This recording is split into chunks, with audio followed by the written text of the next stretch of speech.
anggaplah ia sebagai mainan tidur. Tapi seandainya mimpimu itu disertakan dengan perintah Allah, laksanakanlah ia wahai suamiku.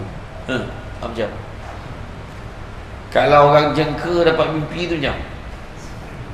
Abang tadi dapat mimpi, apa pandangan kau wahai isteriku? Kan? Abang dapat mimpi kena sembelih anak sulung kita. What do you think? Oh, Allah. Isteri dia jawab, tidur tengah hari buta, banyak anak sembelih orang pula. Sebab tak sama mimpi Nabi Ibrahim dengan mimpi kita. Kan? Tapi dia tanya, double confirm, tanya pula dengan anak dia, wahai Ismail, ayahanda telah mendapat mimpi supaya menyembelih kamu untuk korban. Apa pandanganmu wahai anak andaku Ismail? Wahai ayahandaku, sekiranya itulah perintah Allah, maka laksanakanlah ia, kerana sesungguhnya aku tergolong di kalangan orang-orang yang sabar. Macam tu. Cuba anak kita, halo, ayah tadi dapat mimpi, wahai korban, nanti ayah nak sembelih kau, apa pandangan kau? Maka lu pun jawab, ya, paling baik sekali sebenarnya sembelihlah hangah, daging tu lebih sikit. Agaknya lah dia akan. Alhamdulillahillazi arsala rasulahu bil huda wa dinil haqqi liyuzhirahu ala dini kullihi walau karihal kafirun wa karihal musyrikun wa karihal muslimun. Subhanaka la ilma lana illa ma 'allamtana innaka antal alimul hakim. Rabbi shrah li sadri wa yassir li amri wahlul 'uqdatam min lisani yafqahu qawli. Alhamdulillah, syukur kepada Allah Subhanahu wa taala, segala puji bagi Allah Tuhan sekalian alam. Salawat dan salam kata junjungan besar Nabi Muhammad sallallahu alaihi wasallam. Masih banyak diucapkan tuan pengurusi acara, bahagia Tuan Qadi daerah, itu juga Tuan Imam, barisan imam, barisan datang kuasa, penggerak aktiviti masjid, seterusnya pemimpin-pemimpin tempatan di semua peringkat yang berkesempatan hadir pada malam ini, seterusnya tuan-tuan dan puan yang mati Allah sekalian. Alhamdulillah, saya seronok datang sebab saya tak pernah lagi rasanya ceramah di masjid ni. Makan pun sedap, penolongan selera, susah nak puji ni kan, tapi pun sedap. Bolehlah datang sendiri kan. Dan Alhamdulillah malam ni sekali lagi kita datang ramai-ramai untuk majlis ilmu kan? Sebab datang majlis ilmu ni, Nabi kata barang siapa yang mengikuti jalan-jalan ke majlis ilmu, maka Allah akan menganugerahkan kepadanya jalan-jalan ke syurga. Amin. Mudah-mudahan kita semua nak sesuatu kan? Nak sesuatu. Contohlah kan, dalam hidup kita ni ada 3 perkara yang kita nak kejar. Pertama, kita nak kejar hidayah. Kejar hidayah ni supaya dapat beza benda buruk dengan benda baik. Bila tak ada hidayah, benda buruk rasa baik, benda baik rasa buruk. Bila orang tak ada hidayah, datang masjid pun rasa malu. Dan naklah kawan cakap apa pula lagi masjid. Itu orang tak ada hidayah. Tapi ada orang tu dia rasa lain kalau tak ada masjid. Dia bila dia semayang tu dia malu belakang orang cakap apa pula aku semayang. Lagi teruk. Tapi hidayah ni dia akan rasa benda baik tu tak ada masalah pada dia. Dia akan rasa bersalah pula kalau tak buat. Kalau kita tengok ada orang ni, ada satu hamba Allah ni, seorang qadi di Syam kan? Seorang qadi di Syam, dia sepanjang hayat dia dia tak pernah tinggal solat jemaah. Usia dia pada ketika itu 90 tahun. Dia tak pernah tinggal sekali pun solat jemaah kecuali 2 kali. Dan 2 kali itu dia terasa macam dia tak semayang. Dia terasa macam tu lah. Orang yang melazimkan diri dia dengan solat jemaah, macam tu lah. Pertama, hidayah. Kedua, kejarlah maghfirah, keampunan daripada Allah. Melainkan kalau kita dekat sini yakin sangatlah, alhamdulillah setakat bulan Jun ni belum ada dosa lagi. Memang hebat lah tu kan. Siapa yang rasa-rasa tak ada dosa lagi, tolong angkat tangan. Yang angkat tangan pun berdosa dah sebab tak sedar diri kan? Semua mesti ada dosa kan. Kadang tak perasan tau, tengok handphone banyak dosa. Tengok TV kadang-kadang mengutuk orang tu dosa lagi kadang-kadang kan. Macam-macam kan. Tengok kereta orang tu entah mana lah dia curi duit ni. Kadang-kadang ada je tanggapan-tanggapan, sangkaan-sangkaan menyebabkan kita berdosa. Tapi Nabi pesan sungguhnya manusia itu berdosa, dan sebaik-baik manusia berdosa itu adalah bertaubat kepada Allah. Dan yang ketiga, kejarlah rahmat. Sebab apa kejar rahmat? Sebab itulah tiket nak masuk syurga. Tapi kalau nak dapat rahmat Allah ni tak ada cara lain, kena ibadah banyak-banyak. Jadi masuk pada cerita bulan Zulhijjah ni, kadang-kadang kita ni semua nak kaya. Contoh, semua orang nak kaya. Tak tahulah, mungkin ada yang tak nak kaya, tapi nak senang lah. Nak senang. Sebab kaya tu sendiri subjektif, senang pun subjektif. Kadang-kadang orang tu nak kaya tapi modal tak nak keluar, macam mana? Itu cerita dia. Nak senang tapi modal tak nak keluar. Nak bahagia, modal tak nak keluar. Kan? Orang meniaga tu mesti mula dengan modal yang kecil dulu. Lepas tu ada nampak okey, dia melabur lagi, modal lagi sampailah dia berjaya. Maksudnya ringkas cerita lah kan? Nak berjaya dunia akhirat tapi modal pun tak nak keluar, korban pun kerakut kan? Nampak tabung pun buat tak nampak, lepas tu sibuk hidup susah, modal tak nak keluar. Dia tu ayat dia tu modal kan?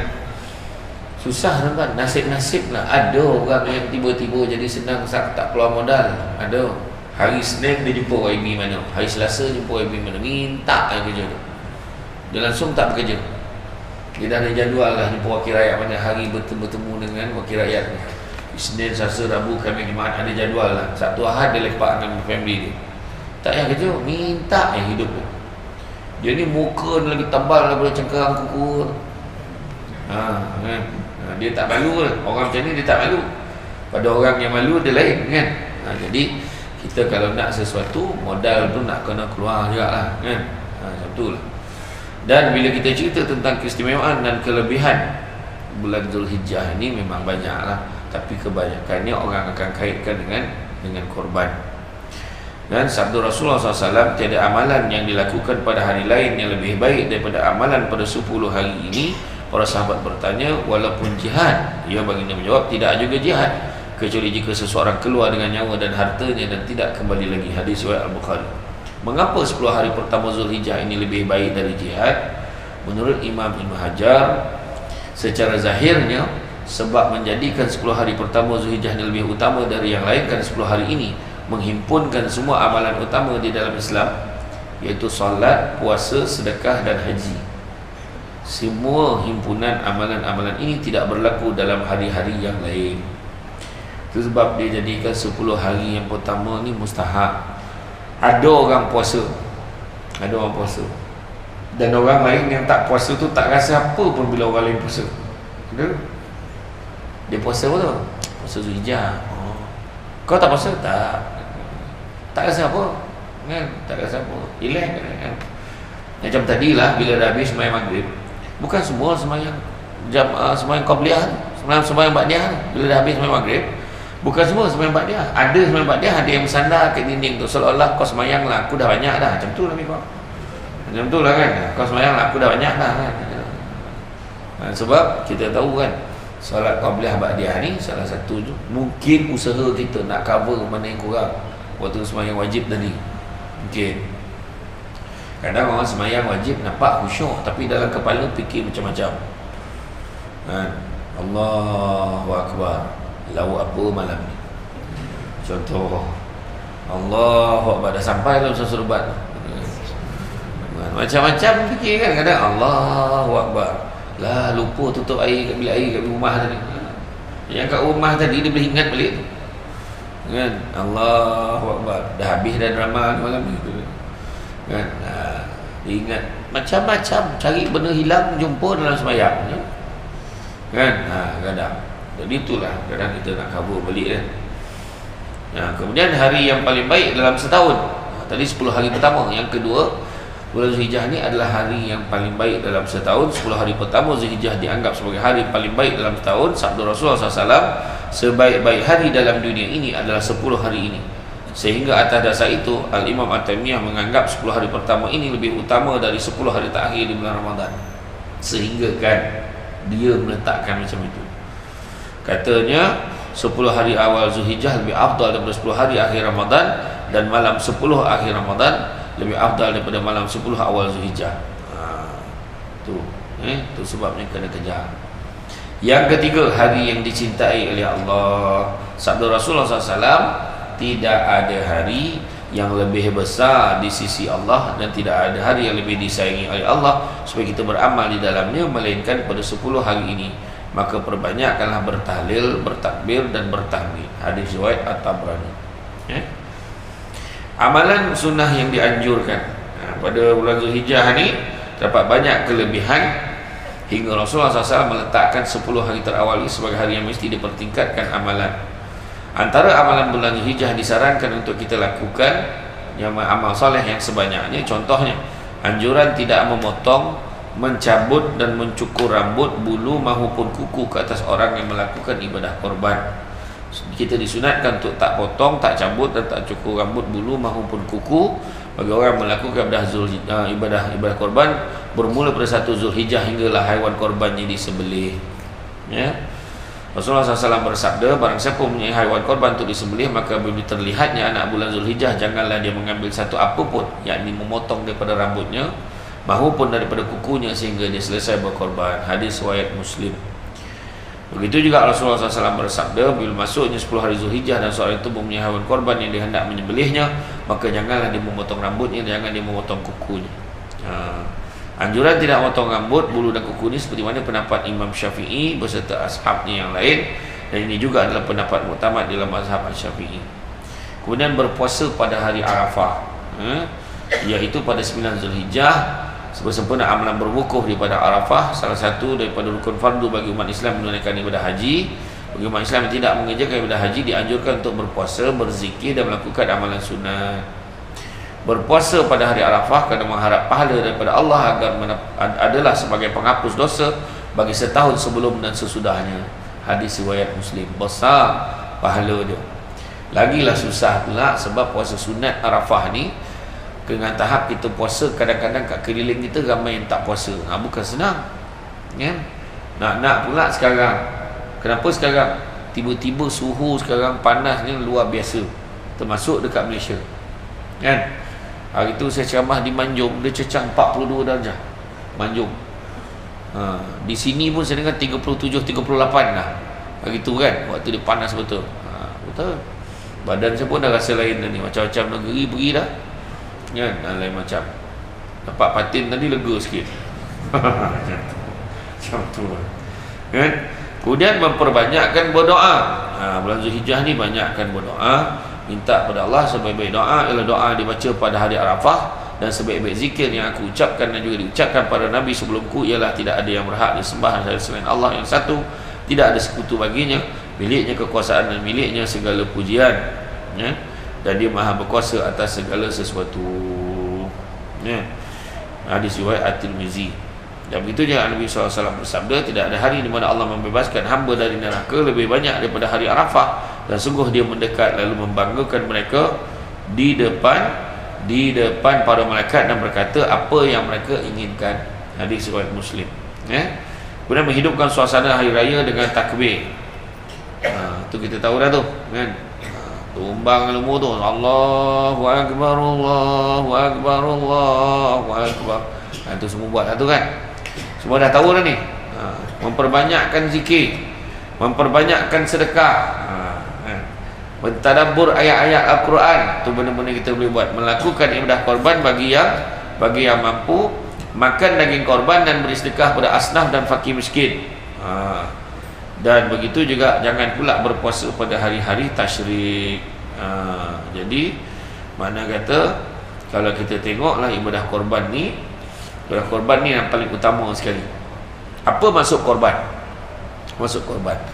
Korban ada beberapa maksud. Amalan menghampirkan diri kepada Allah dengan menyembelih binatang ternakan, lembu, kambing, kerbau dan lain-lain pada 10 Zulhijjah atau 3 hari selepasnya hari tasyrik, dengan mengagihkan sebahagian daripadanya kepada fakir miskin. Kita bezakan dengan kekah.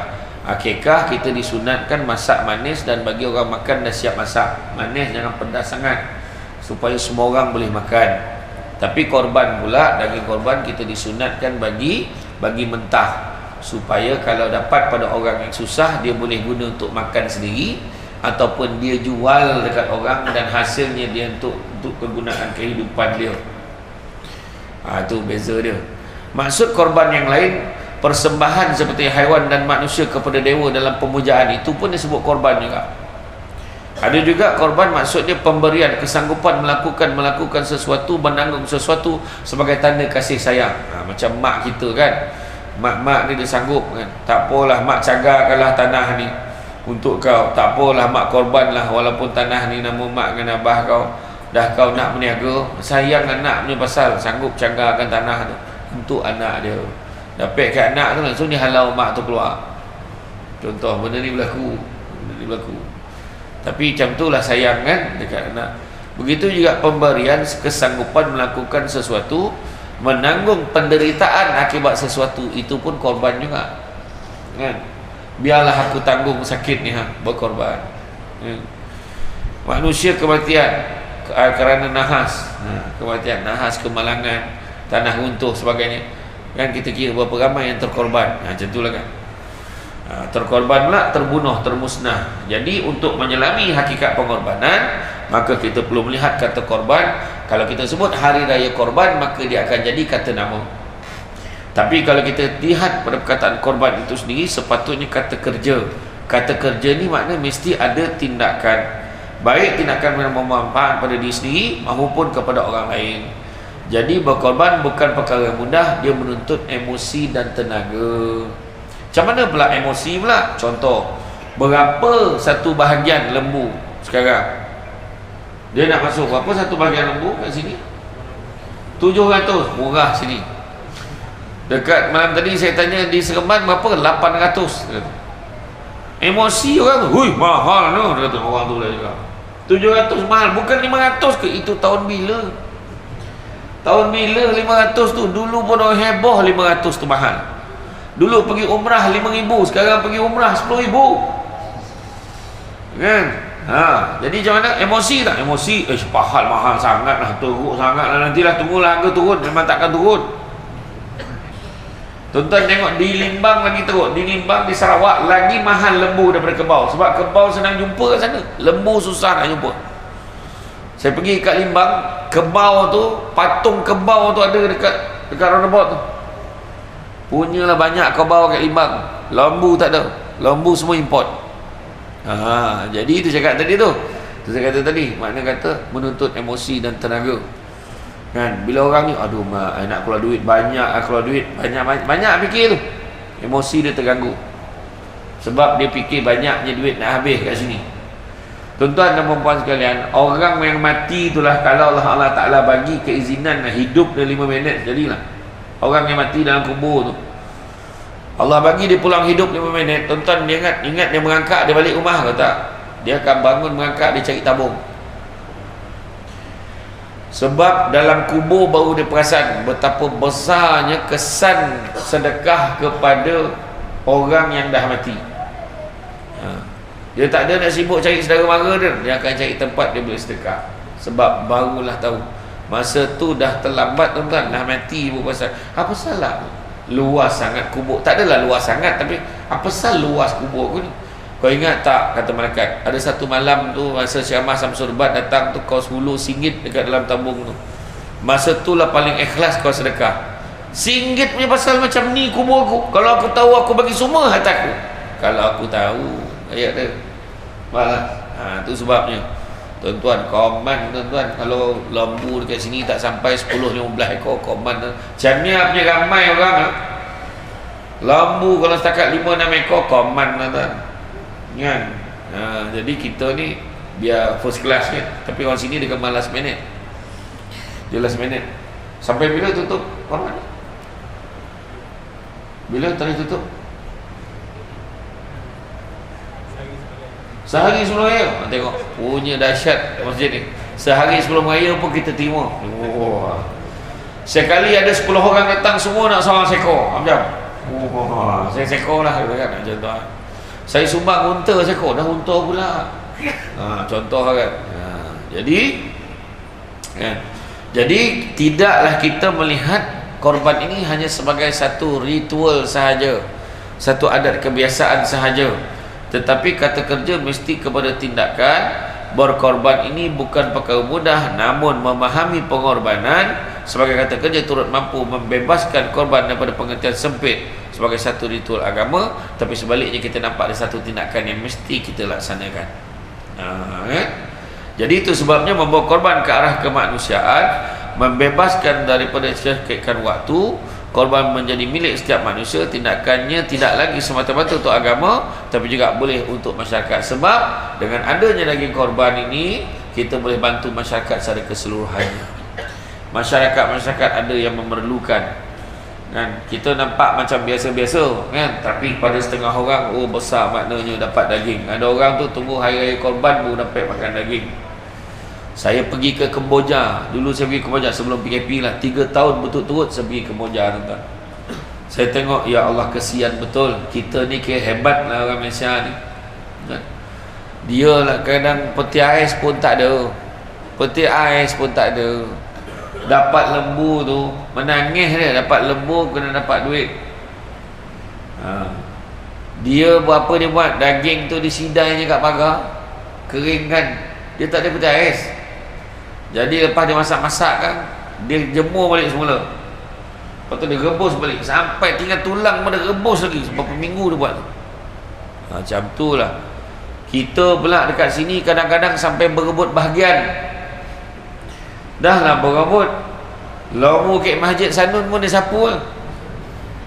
Lepas tu penuh peti ais sampai busuk daging tu tak bermakan. Punya perangai. Dah lah ambil hak orang kadang-kadang tu. Dah ambil tak makan pula. Itulah dia. Tapi bukan orang sini lah. Tak. Contoh ni contoh-contoh aja saya beritahu. Bayangkan tu.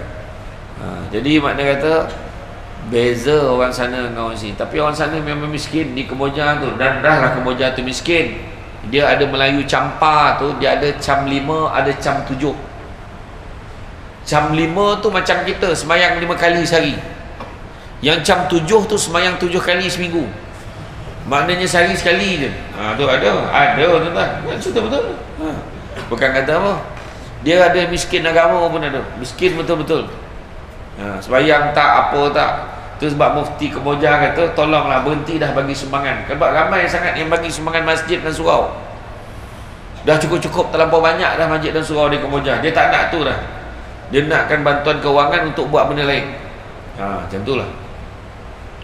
Kalau kita tengok untuk negara, pengorbanan dimaknai melalui sumbangan dan tindakan masyarakat dalam memastikan kestabilan terus terpelihara. Pengorbanan masyarakat terletak sejauh mana semua masyarakat berkorban bagi menjamin keharmonian bersama. Maknanya sejauh mana kita willing, rela untuk keluarkan apa yang kita ada untuk bantu masyarakat sekeliling. Jangan kedekut. Kadang-kadang dia bukan kedekut lagi dah, kedemut. Kedekut campur kemut.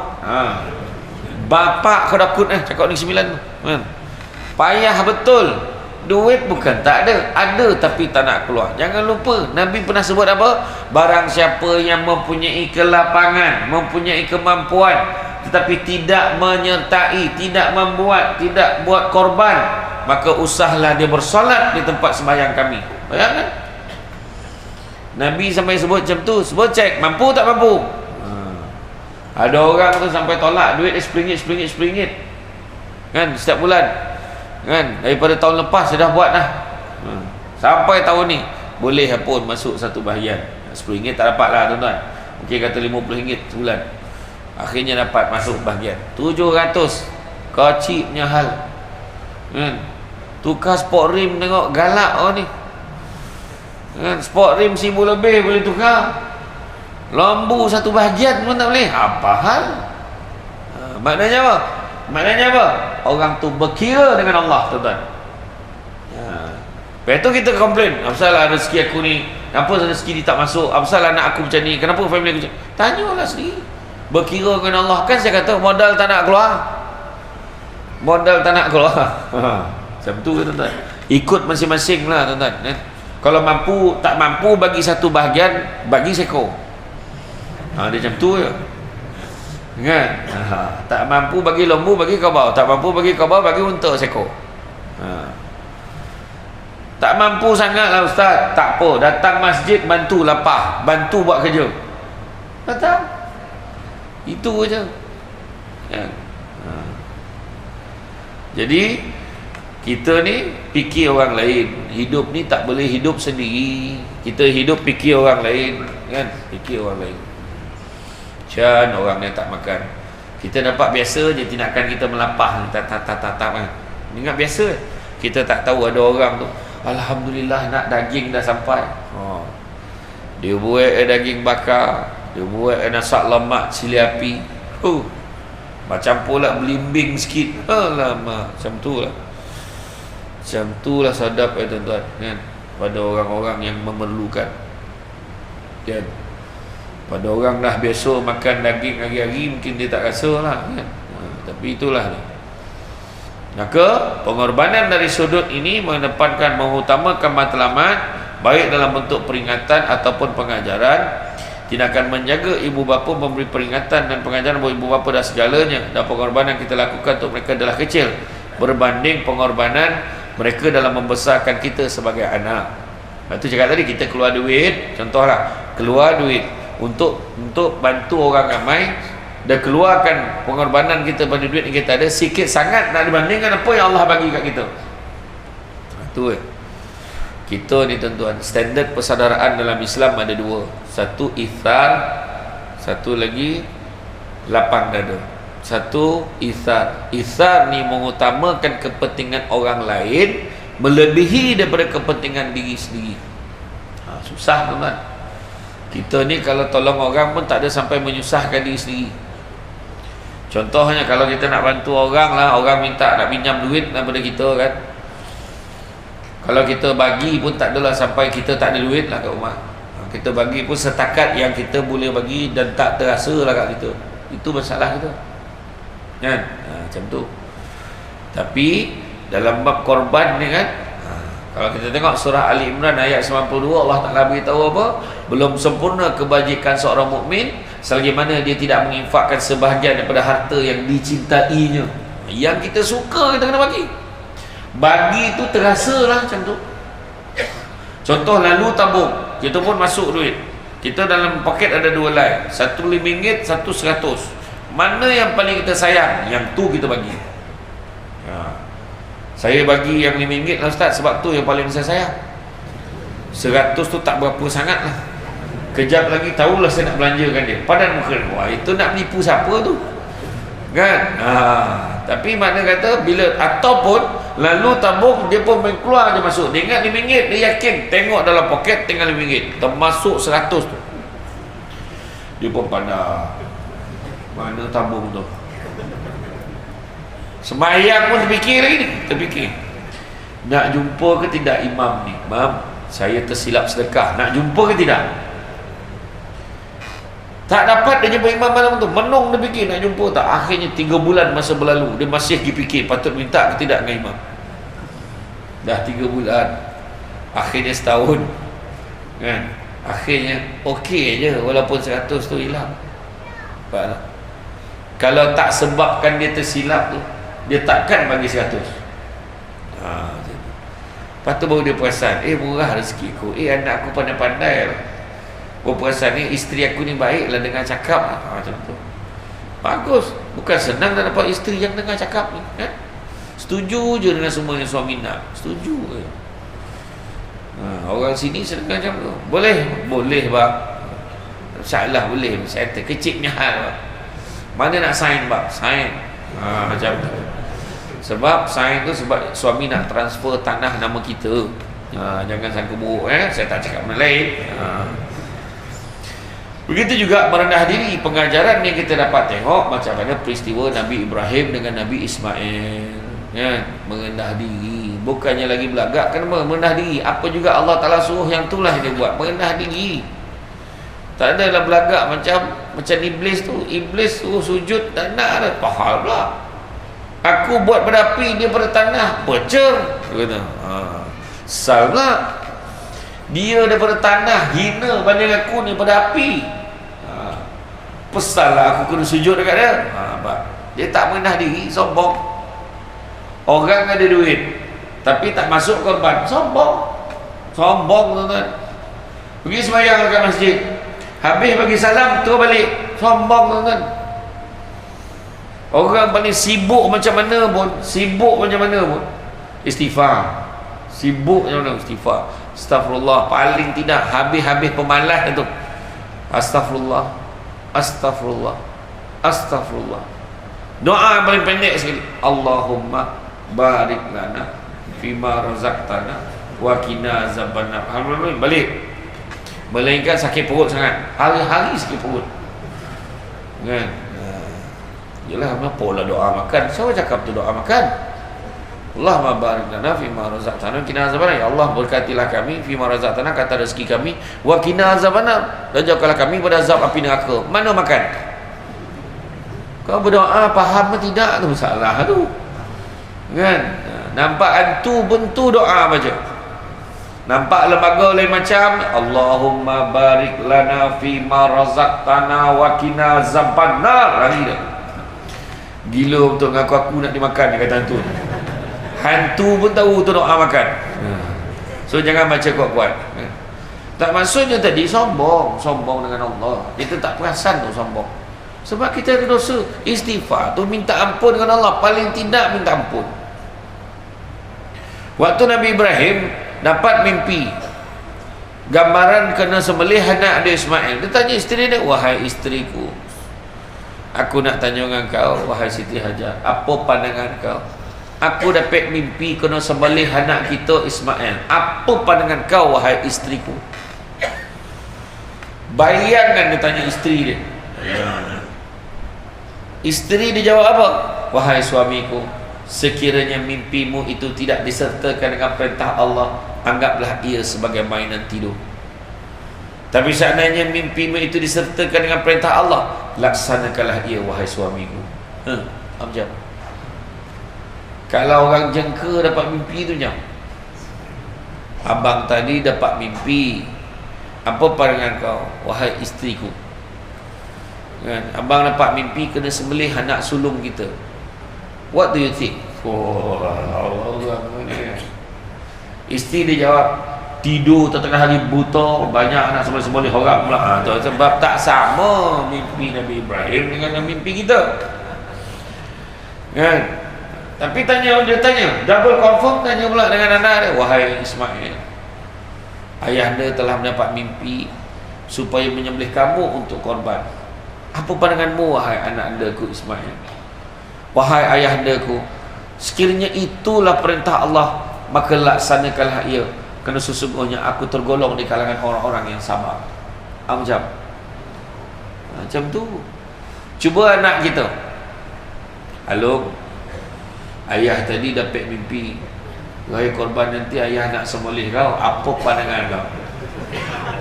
Maka lu pun jawab, ya, paling baik sekali sebenarnya sembelihlah hangah, daging tu lebih sikit. Agaknya lah dia akan lepaskan diri dia. Sebab tak sama anak kita, tarbiyah dia tak sama.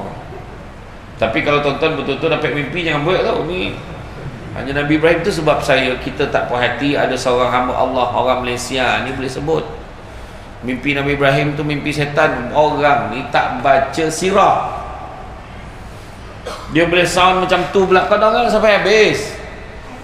Ketika itu waktu Nabi Ibrahim dah ambil keputusan, dah dapat kata-kata bincang dengan isteri, dengan anak dia, memang dah putus nak sembelih anak dia. Heboh lah penduduk sekitar. Orang cakap, gila Ibrahim ni, anak dia nak disembelihnya. Lama besok jangan-jangan kita pun nak disembelih je nanti. Nak bagi gambaran, macam tu lah halangan kita bila nak buat baik di dalam kehidupan kita. Ada je orang cakap macam-macam. Biasa tu. Aku ingat nak masuk, saya kata payah ambil satu bahagian, sudahlah membazir. Ada pula orang cakap macam tu. Ada. Kan?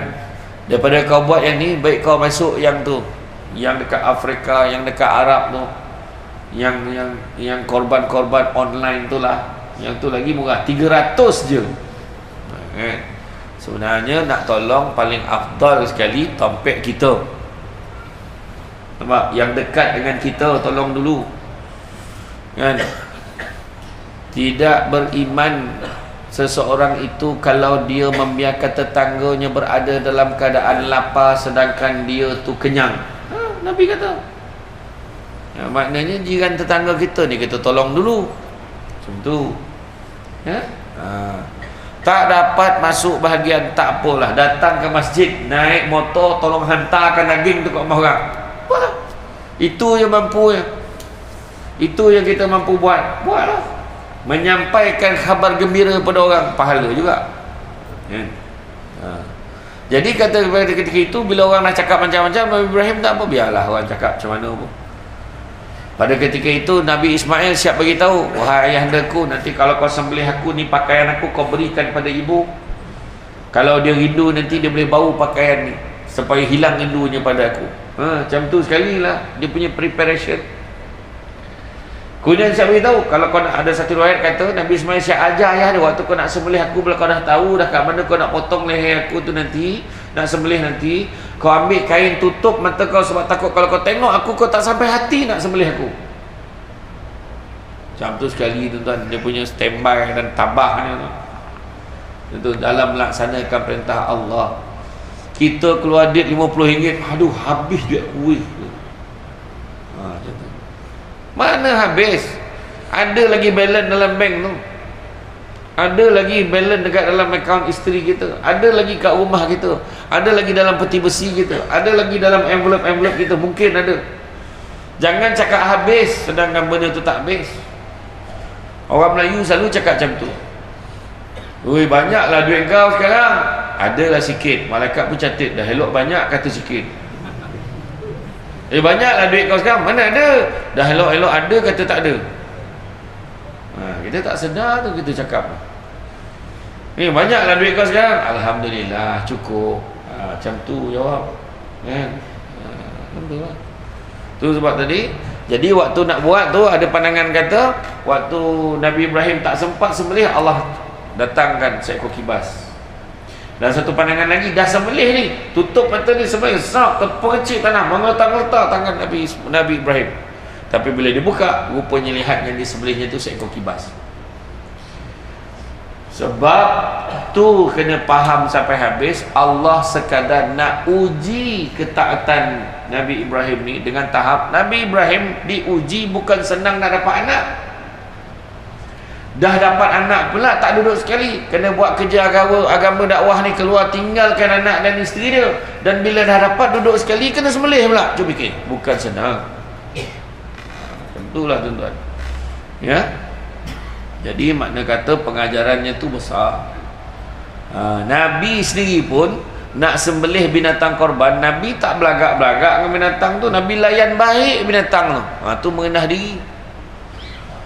Kurma apa ni, dekat ladang kurma tu dikumpulkan, dekat tepi-tepi ladang kurma dikumpulkan unta-unta. Unta-unta ni bila disusun tu, kadang-kadang kalau ada sembelih tu 100 ekor, 200 ekor tu, bukannya Nabi kita tu semoleh ya, tak. Dia tarik dulu seekor jauh sikit daripada unta-unta yang lain. Tarik, Nabi gosok elok-elok. Nabi tepuk. Bila unta tu pandang tempat lain dia serap sekali. Pisau mesti tajam. Ini macam gergaji. Tak putus-putus urat dia kan. Zap sekali tumbang unta tu macam tu. Nabi. Maknanya adab Nabi semoleh tu pun fikir perasaan unta-unta yang lain tu. Cuba tengok orang kita semoleh ayam. Depan raban tu dia asah pisau. Mengelupu ayam dalam raban tu. Dan semoleh tu depan member-member. Depan member ayam terperanyat main ayam lain, mengelupu. Apa kita mati. Bayangkan. Kesian betul. Itu belum cerita yang penuh daun dekat songkok tu. Keliling daun, salah telinga daun. Dekat ujung ulu pisau tu ada daun. Kan. Cap-cap tuan-tuan ya. Jadi sepatutnya korban ini juga menjadi renungan untuk diri kita, membantu kita untuk merendah diri. Mungkin kita akan lebih sedar dan terbuka untuk melakukan sesuatu pada masa depan kehilangan sifat rendah diri dalam tindakan korban akan mencemarkan arti hakiki pengorbanan. Ego, lagaan. Masjid kau 10 ekor, masjid aku 15. Masjid aku 30, termasuk 5 ekor unta. Macam wah, macam tu belagak dah. Satu lagi tamak, lapah-lapah lagi, pam, zrap belakang dia. Bab ni bahagian aku. Tu ada orang macam tu. Sudahnya penuh tuan-tuan dan petais, tak bermakan pun. Dan berpura-pura seolah-olah dialah yang paling taat sekali. Kau orang ni kadang-kadang aku heran, duit ada tapi tak nak menyertai ibadah korban. Yang bercakap tu pun tak masuk. Salahnya berpura-pura je. Macam ni lah, tiba-tiba masjid buat program gotong royong berapa bulan? 1 bulan. Apa gotong royong bersihkan masjid. Katalah hari Ahad. Hari Ahad ini kita akan mengadakan satu majlis gotong royong sebelum nak raya Aidil Adha nanti.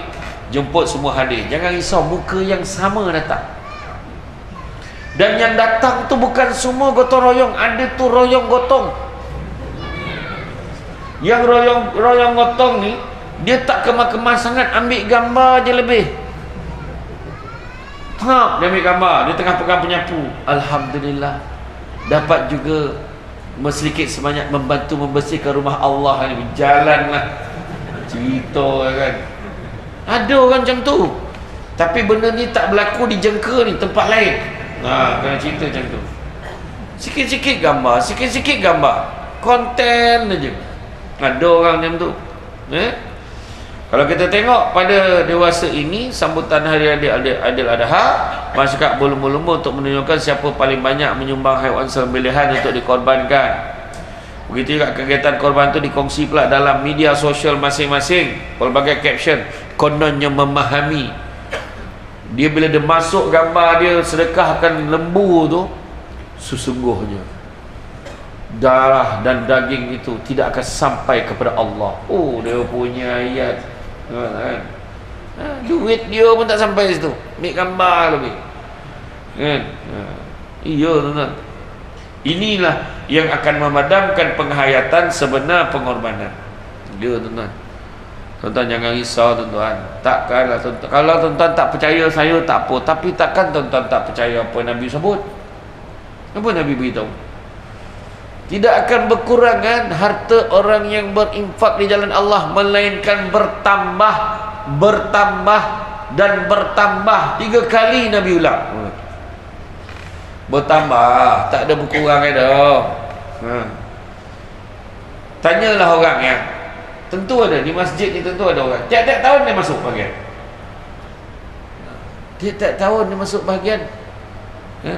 Apa hal kau masuk tiap-tiap tahun? Tak cukup ketunggangan kau akhirat besok? Wah, dia cakap ni kan. Kan tiap-tiap tahun. Sebab orang yang masuk je tahu nikmat bersedekah ni. Saya bukanlah nak cakap saya baik sangat, tuan, tak ada dah. Dia kurang halal lah kan. Saya waktu saya pergi umrah dengan mak saya dulu. Saya pergi umrah. Saya masa tu ditaja lah. Maklumlah Samsul Debat selebriti gitu. Dia orang cakap lah. Masa tu saya pergi dengan TH Travel, pergi umrah tu, dahsyat package dia. Saya dapat package yang paling mahal lah masa tu pergi umrah kan, dengan TH Travel.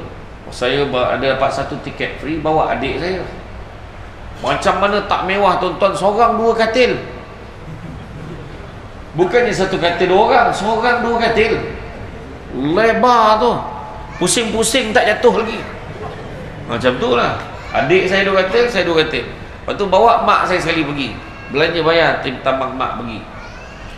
Ringkas cerita, sampai di Madinah, lepas makan tengah hari di Hotel Movenpick Madinah. Ingat, saya cakap dengan mak saya, entah macam mana dalam hati saya boleh cakap lah, mak rasa-rasa lah, nanti nak bawa lah mana ahli keluarga kita, mana yang susah-susah tu nak bawa pergi umrah.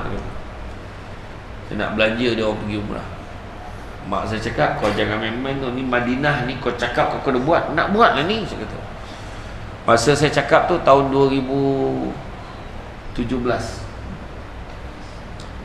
Akhirnya pada tahun 2019 baru saya dapat buat. Saya pun cek-cek senarai nama, faham? Akhirnya yang timbul namanya 15 orang termasuk saya. Menung tuan-tuan.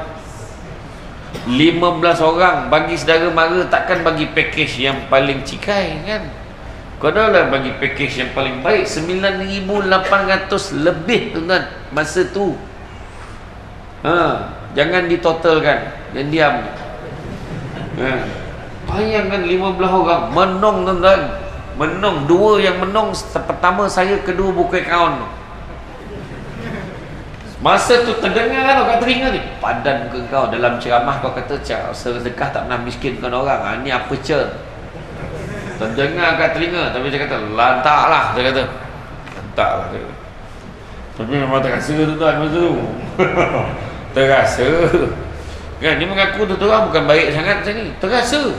Lepas tu bila sampai di airport KLIA, bila tengok semua orang dah pakai kain ihram, dah ready nak pergi, family hantar. Masa tu ada yang dah masuk senarai insolvency, kena buat rayuan dengan penjamin boleh pergi ni.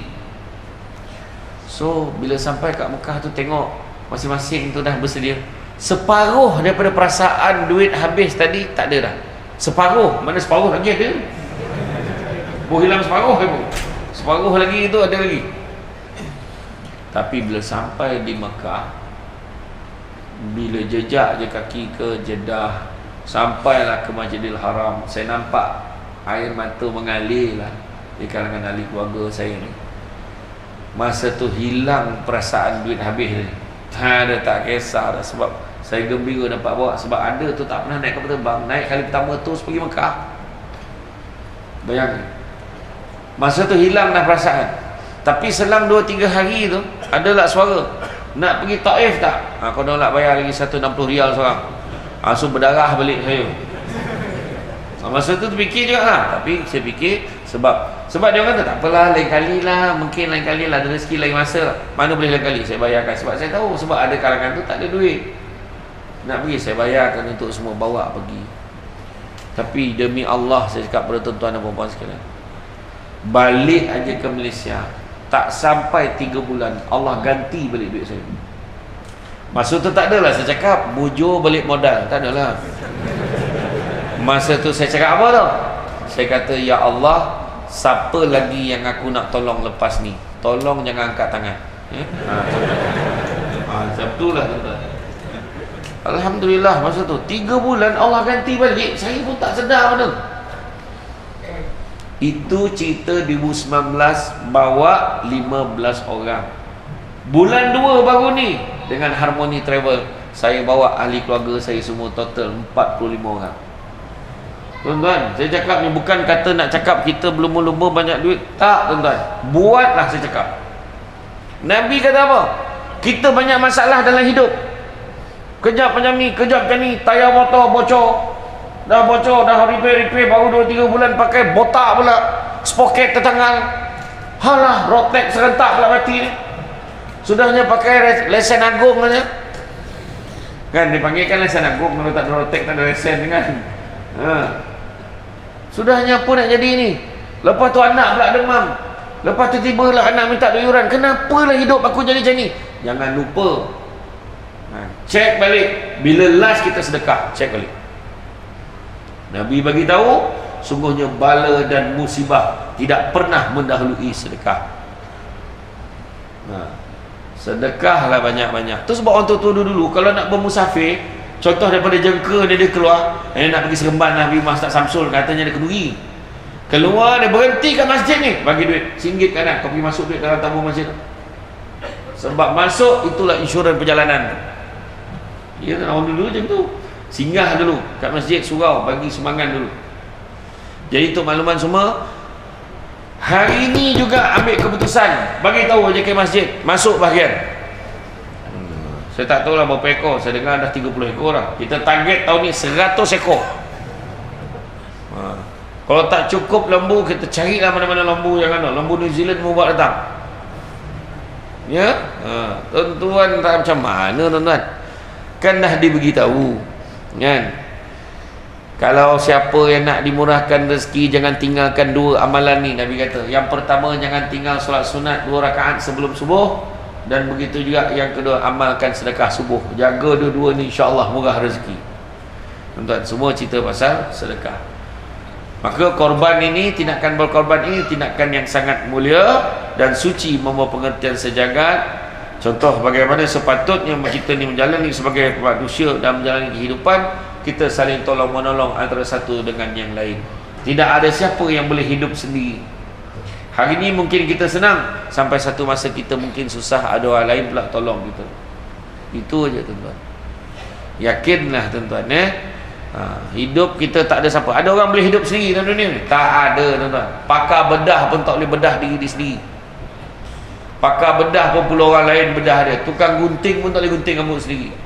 Doktor gigi pun tak boleh cabut gigi sendiri, melainkan kes-kes terpencil Mr. Bean.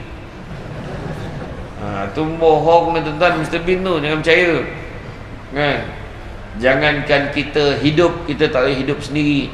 Mati pun tak mandi sendiri. Ada orang mati mandi sendiri? Bak sendiri gayung tu, lari orang kampung yang main. Jangan nak belagak. Kau tak apa, aku besok kau kapan-kapan kan je, lepas tu kau tinggalkan. Tahulah aku nak guling-guling sendiri masuk dalam kubur. Jangan banyak bohong lah kan. Dah bunyi dah tu, insyaAllah sikit lagi.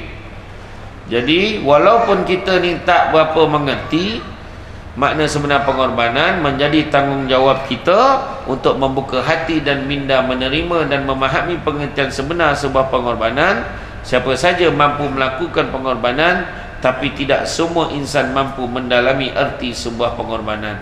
Itu sebab selagi boleh, joinlah tuan-tuan dan puan-puan sekalian. Seperti mana yang disebut dalam satu ayat, kalau kita tengok Allah Ta'ala beritahu apa?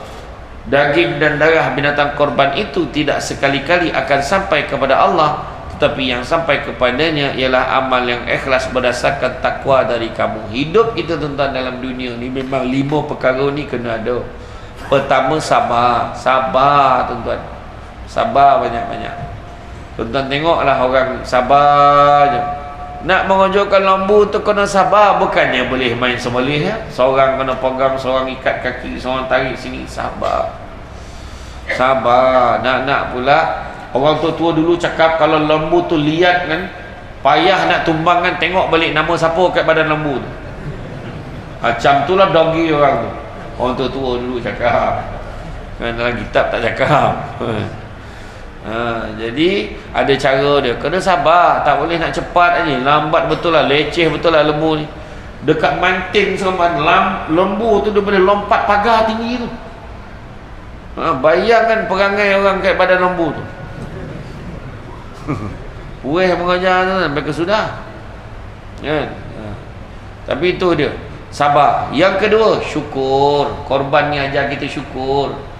Duit yang ada keluarkan untuk bantu orang. Syukur ni bukan hanya sekadar gosok dada alhamdulillah, tapi syukur juga dengan tindakan kita mengeluarkan sebahagian daripada apa yang kita ada. Itu juga ada merupakan tanda syukur. Syukur pertama dengan lisan, alhamdulillah. Kedua, dengan hati, memperakui siapa yang bagi nikmat. Yang ketiga, tindak tanduk perangai pun berubah. Dia bersyukur, tindak tanduk dia bersyukur. Dan yang keempat, memelihara nikmat supaya tidak rosak. Maksud rosak macam mana? Duit yang ada dia tak guna untuk korban, tapi guna untuk benda-benda yang tak baik, merosakkan rezeki kita sebenarnya. Ya? Tukar sport rim, tak sampai seminggu calar, sakit hati. Siapa suruh? Masuk-masuk korban dia tukar sport rim. Satu lagi tukar handphone. Handphone yang canggih itulah, yang ada logo I tu. Macam tu.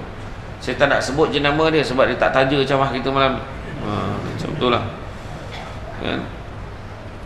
Hadis diriwayatkan oleh Jabir radhiyallahu anhu yang bermaksud badanah, iaitu haiwan sembelihan dari jenis lembu atau unta yang disembelih oleh Rasulullah SAW berjumlah 100 ekor. Baginda menyembelih 63 ekor daripadanya dan Ali bin Abi Talib menyembelih selebihnya. Lalu Rasulullah SAW memerintahkan agar setiap ekor badanah haiwan sembelihan daripada jenis lembu atau unta dibahagi kepada 7 bahagian. Itu memang kita buat lah. Tu yang orang tak mampu masuk 1 ekor, masuklah 1 bahagian. Ya, macam tu. Jadi buatlah tuan-tuan selagi boleh. Bagi orang kata, bagi nak tahu, sebenarnya kalau kita tak buat, kita tak rasa tuan-tuan. Kita takkan rasa. Kita kena buat. Kita kena buat. Bila kita buat, kita berkorban, kita kira di jalan Allah SWT. Kita tengok surah As-Saff ayat 10, 11, 12, 13. Surah As-Saff ayat 10, 11, 12, 13. Allah bagi tahu, mahukah kamu sekiranya aku tunjukkan satu perniagaan yang menguntungkan, yang dapat membebaskan kamu daripada azab seksa yang terperi sakitnya. Apakah perniagaan itu? Perniagaan itu adalah membela agama Allah dengan harta benda, yang keduanya diri sendiri. Harta benda dulu. Duit kita keluarkan di jalan Allah. Duit kita belanja niat kerana Allah. InsyaAllah. Dan apakah keuntungannya? Apakah keuntungannya? Yang pertama, dalam surah As-Saff ayat 12, 13, 14 ni kita tengok balik. 10, 11, 12, 13, 14. Tengok balik. Keuntungan yang pertama, keampunan dosa-dosa. Keuntungan kedua, Allah janjikan sebagai yang disebut sebagai syurga adnin, yang mana di bawahnya mengalir sungai-sungai. Ketiga, Allah Ta'ala akan memberikan pertolongan.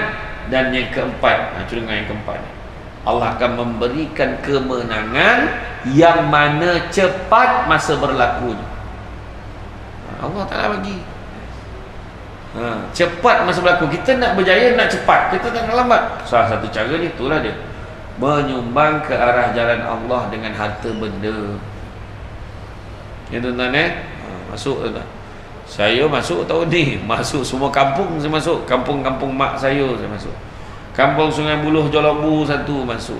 Batu Kiki kampung abah saya masuk. Kampung tempat mak saya duduk, saya membesar, Kampung Pancur pun masuk. Ya. Kat Teluk Intan, kampung pak saudara saya masuk satu.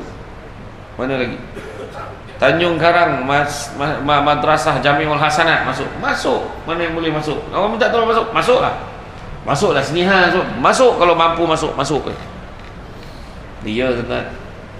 Tuan-tuan jangan risau, rezeki semua daripada Allah SWT. Tuan-tuan nak bermodal, percaya cakap saya kata awal lagi tadi, tuan-tuan nak senang tapi modal tak nak keluar, susah tuan-tuan. Kena keluar modal. InsyaAllah saya doakan orang-orang sini semua dimurahkan rezeki, diberikan kejayaan, diberikan kebahagiaan dunia dan akhirat. Amin. Saya doakan mudah-mudahan terbukalah hati orang sini untuk menyumbang, untuk berkorban, masuk bahagian. Kalau tidak, yang rugi bukan orang lain, kita sendiri. Sebab kita ni masuk korban bukan untuk dunia tuan-tuan. Bukan untuk dunia, tapi untuk apa? Yaumul akhir, hari akhirat. Jadi binatang tunggangan kita. Dan jangan lupa sebagai tak akhirnya, tengok surah Asy-Syura ayat 20. Allah bagi tahu apa? Barang siapa yang mengejar keberuntungan akhirat, nescaya kami akan tambahkan keberuntungannya itu. Maknanya dunia pun dapat. Namun barang siapa yang mengejar keberuntungan dunia, nescaya kami akan berikan sebahagian saja daripada keuntungan dunia itu, dan takkan ada satu bahagian pun untuknya di akhirat kelak. Mana nak? Kejar akhirat, dunia pun dapat. Kejar dunia dapat sikit, akhirat azum tak dapat apa. Itu sebabnya kita suruh kejar. Tuan-tuan dan puan-puan sekalian, tadi pertama sabar, kedua syukur, ketiga hikmah. Percayalah apa yang kita keluarkan Allah akan gantikan. Keempat, redha dengan apa yang kita ada. Allah Ta'ala bagi kat kita kekurangan kita, redha. Salah satunya redha bukan berserah semata-mata, tapi bertindak dengan mengeluarkan sebahagian pada apa yang kita ada. Dan kelima, ikhlas. Sebab bila ikhlas, tuan-tuan dan sekalian, kita tidak mengharapkan pengiktirafan manusia, yang diharapkan semata-mata ganjaran daripada Allah Subhanahu Wa Ta'ala. Kita mati besok, Allah Ta'ala tanya 3 perkara sahaja. Yang pertama, Allah Ta'ala akan tanya tentang nikmat. Yang kedua, Allah Ta'ala akan tanya tentang amanah. Ketiga, Allah Ta'ala akan tanya tentang silaturahim. Saya tak nak hurai pasal amanah dan silaturahim, sebab tak sempat masa. Maknanya confirm kena panggil lagi. Confirm. Kena repeat lo patin tu tadi. Yang pertama tadi, nikmat apa Allah Ta'ala tanya? Sikit lagi. Pertama, nikmat umur. umur kau hidup berapa tahun atas dunia dulu? Kau habiskan untuk apa? Allah Ta'ala akan tanya. Kedua, nikmat muda. Masa kau muda kau buat apa? Kau huha-huha, kau lagi-lagi sana, kau lepak-lepak sana, lepak sini. Allah tanya. Ketiga, nikmat ilmu. Kau belajar agama tak? Belajar. Kau pergi masjid? Pergi. Dengar kuliah ilmu? Dengar. Tapi kau buat tak? Senyap. Kau sebar panjang pada yang lain tak? Senyap. Tu Allah Ta'ala akan tanya. Dan yang keempat, Allah Ta'ala akan tanya nikmat harta. Dari mana kita dapat harta kita dan ke mana kita belanjakan, Allah akan tanya. Jadi tuan-tuan dan puan sekalian, janganlah kita sia-siakan hidup kita atas dunia ni sementara, apatah lagi yang ada di dalam dunia. Bulan puasa itu berapa ramai ahli karya kita meninggal dunia. Kita tak belajar lagi. Seminggu lepas berapa ramai yang meninggal dunia. Tak belajar lagi. Jangan terpedaya dengan muda sebab mati tak syarat tua. Jangan terpedaya dengan sihat sebab mati tak syarat sakit. Kepada orang-orang lama jangan rasa malu. Alamak, dah tua-tua baru pergi masjid. Jangan malu. Sebab tua itu sendiri adalah merupakan satu pencapaian. Bukan semua orang boleh sampai warga usia tua. So kalau dah tua tu, syukurlah Allah bagi peluang kita sampai tua. Ada orang tu umur 30 tahun mati tercekik sudu, langsung mati. Kan nak cakap apa? Jadi sekarang gunakanlah peluang yang ada sebaik-baiknya. Jadi tuan-tuan dan puan-puan sekalian, rasanya cukuplah sekarang itu. Bak kata orang, sepandai-pandai tupai melompat akhirnya jatuh ke tanah jua. Walaupun perkongsian sudah tamat, mudah-mudahan meresap ke dalam jiwa. Sebab saya faham cara tenungan mata tu, saya faham. Maknanya memang seolah-olah ada dialog dekat kepala dia tu. Tak reti berhenti ke ceramah ni. Macam tu lah lebih kurang. Jadi insya-Allah saya pun dah bincang tadi dengan pihak masjid tadi. Saya kata insya-Allah kita cuba setkan nanti.